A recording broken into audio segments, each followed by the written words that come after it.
พี่น้องบ่แม่นหยังเด้อบ่เห็นถ่ายคลิปนะเกือบเอาชีวิตบ่รอดพี่น้องนั่งวางได้ว่าไปหามุมนั่งก่อนพี่น้องแซ่บสิบ่ไหว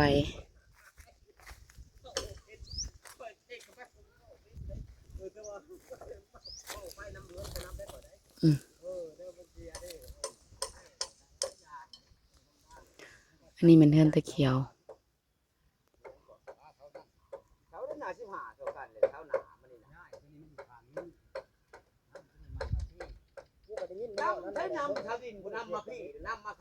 เถียงกัน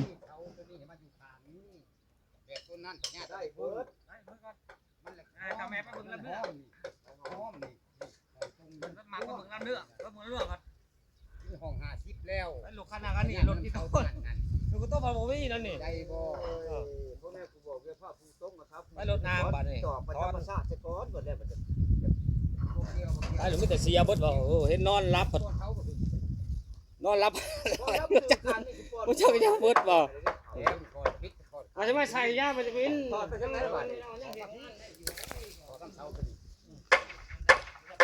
เถียงกันเลยแม่สร้างกับอันมุมแซงเถียงกันแหละ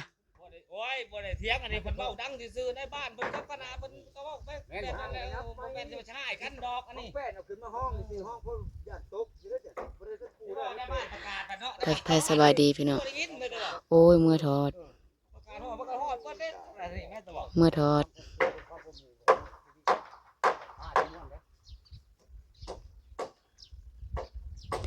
ทักทายสบายดีพี่น้องเสี่ยวสองเสี่ยวเฮ็ดเดือนเสี่ยวเมาผู้หนึ่งเป็นสร้างผู้หนึ่งเป็นแซงว่าอันมาอันแบบเลือดนี่แล้วต่อมีอ่ะเขากินนี่นะมันว่ามันสิย้ายไปมันสิใส่ทางนี้มันบอกเนี่ยใส่แล้วแหละนะใส่แล้วครับเขานำมาพี่แต่ว่ามันตั้งแต่นี้มันตั้งถือตั้งถือเนี่ยเป็นมาตั้งถือมันตั้งบนถือนี่เพราะมันบอกน้องบอกว่าใส่ย้ายนี่คือนี่เห็นน้องเขาคุณนี่นะตั้งมาพี่ได้มันว่าบ้านเยอะเขาเดียวที่ว่าเราเก็บหญ้าด้วยของเขาเลยเขาจนนั่นไปตั้งทางเบื้องนั่นมันว่ามันว่ากูเลยมือนี้มันผ่าตรงเลยหันไปผ่าตรงเลยสร้างพี่น้องอัปเดตรีวิวเฮือนตะเขียวลูกบ่ได้พี่น้องกระเพาะขึ้นลูกกระทั่งขี้ทั้งหักตะคืนนี่แม่ก็หิวนอนแน่กระเพาะใส่พร้อมซักยาได้นี่จะได้ลูกได้นี่ยายเรียบซักยาให้ยายเรียบก็ใส่ยาเองอีกลูกก็บ่ได้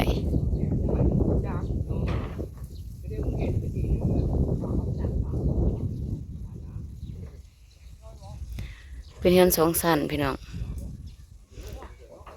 เราเบิ่งสร้างเถียงกันสร้างกับแซงพอบอกเขาจัดการพี่น้องเขาเอาเสาขึ้นมาเพิ่นบ่อยู่ใส่เสาพิษบ่รู้นั่นใดวงกบนี่ก็สิได้ใส่วงกบตัวเก่าก็สิได้รัดสิได้แพงผู้แหละผู้สรุปให้นะผู้หมวกสีขาวผู้แหละใครเป็นอะไรนะซักยาพี่น้องซักยาประมาณ10 นาทีนี่แหละลูกมาได้ตะกี้นั่นได้ก็ลูกมาได้จนแบบพี่แม่ซักยาให้อยากมาถ่ายคลิปแต่เช้าอินบ่เขาเอาแต่คลิปนั่นนะช่องนั้นก็ยังไม่ได้ถ่ายฮอตคลิปติดตามไปเรื่อยๆพี่น้องเขาโยกเช้าขึ้นเช้านี่ก็บ่ได้มาถ่าย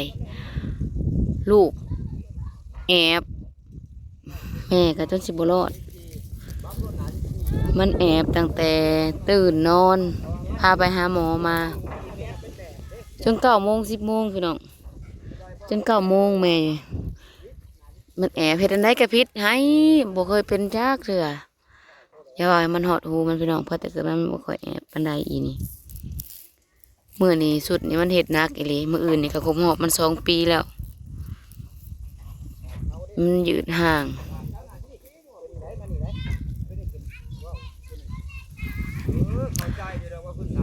มื้ออื่นครบรอบ2 ปีแล้วแต่ว่าลงท้องทั้งขี้ทั้งหากใส่แบบนี้พี่น้องเขาก็บ่กิน ปลุกเลย มันบ่แท้ให้เขามันสิมาว่าน้องกูเขาไปเขามัน อืม แท้ให้แล้วบ่แน่ให้มันขี้นี่บ่ได้จะปากเนี่ยอยู่ไผอยู่มันเขาไปเขามันแท้เขาคุณนั่นแหละนาที่ชีทั้งนี้เนี่ยว่าไปเขาเอาไอ้เขาเลย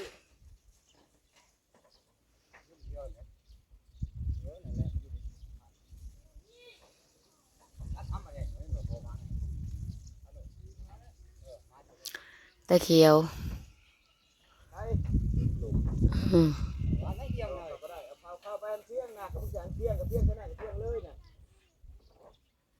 เถียงกันแหม่ ปันคนเลี้ยวกันปันหมา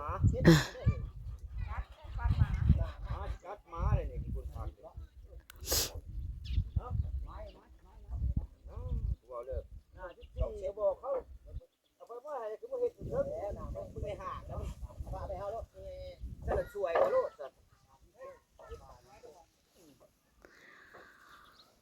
ติดตามไปเรื่อยๆพี่น้องสิเกิดแนวใดสิเป็นแนวใดก็ยังบ่ฮู้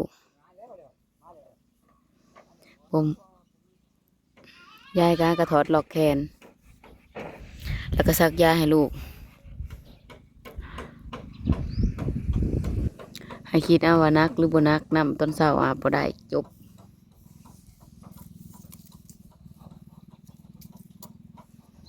อาบน้ำบัดเดียวมื้อแรงเลย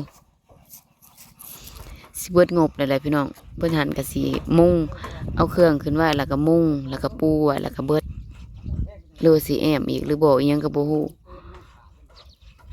ติดตามไปโหมดเพิ่นเองพี่น้องโหมดตะเขียวเอง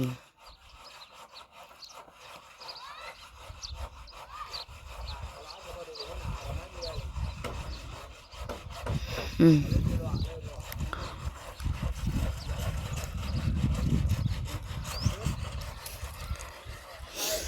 ลูกบ่ได้พี่น้องโอ้ยหมาดำแต่ลูกหกตัวหรือ4 ตัววะ4อยู่กองเฟือง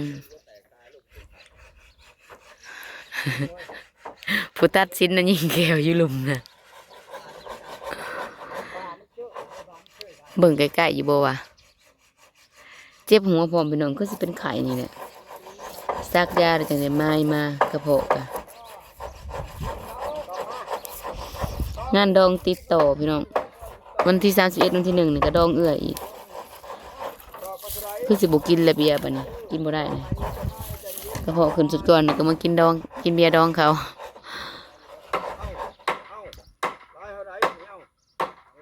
อืม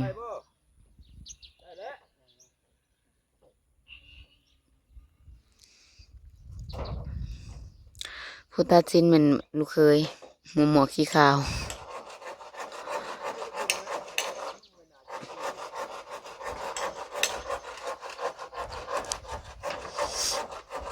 เพิ่นผัดโบอยู่เขาอันนั้นนะเซาโซเฮ็ดเซาโซคือเก่าเพิ่นเฮ็ดเฮือนแบบปูหานพี่น้องเฮือนแบบปูหานคือเก่าหลังคาคือเก่าแล้วก็สิเกาะออกอยู่3 ด้านทั้งหลังทั้งข้าง2 ข้างแล้วก็ทั้งหลังเพิ่นสิเกาะออกเบิ่งละ2 เมตรยิ้มไปเปิดมาเลยเฮ็ดหยังมื้อนี้เพิ่นผักเด้บ่จอยผัก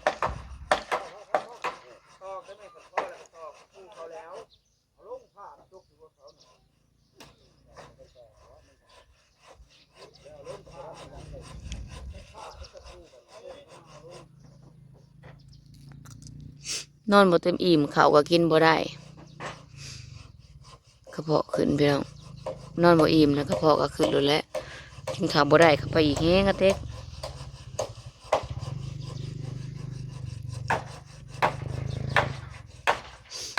พาแต่กินน้ำร้อน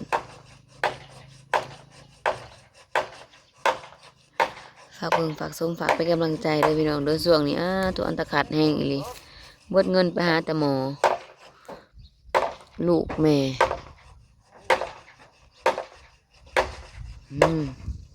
โอ้ยจะมาเละอยู่ดิ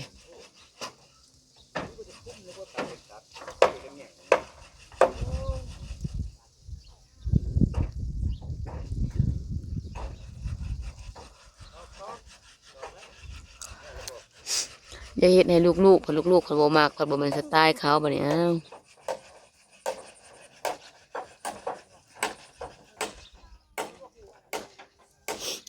คือสิอันเฮือนครัวเฮือนหยังคือสิอยู่หลุมเบิดแหละพี่น้องไม่เทิงคือสิมีแต่เฮือนนอนนั่นแหละเพิ่นสิ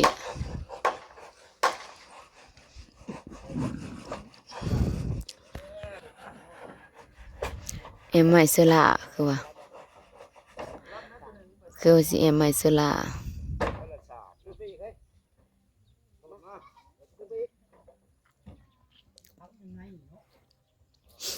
บ่ไหว้แล้วพี่น้องบืนมาถ่ายคลิปเลยแต่สำนีเด้อพี่น้องเด้อ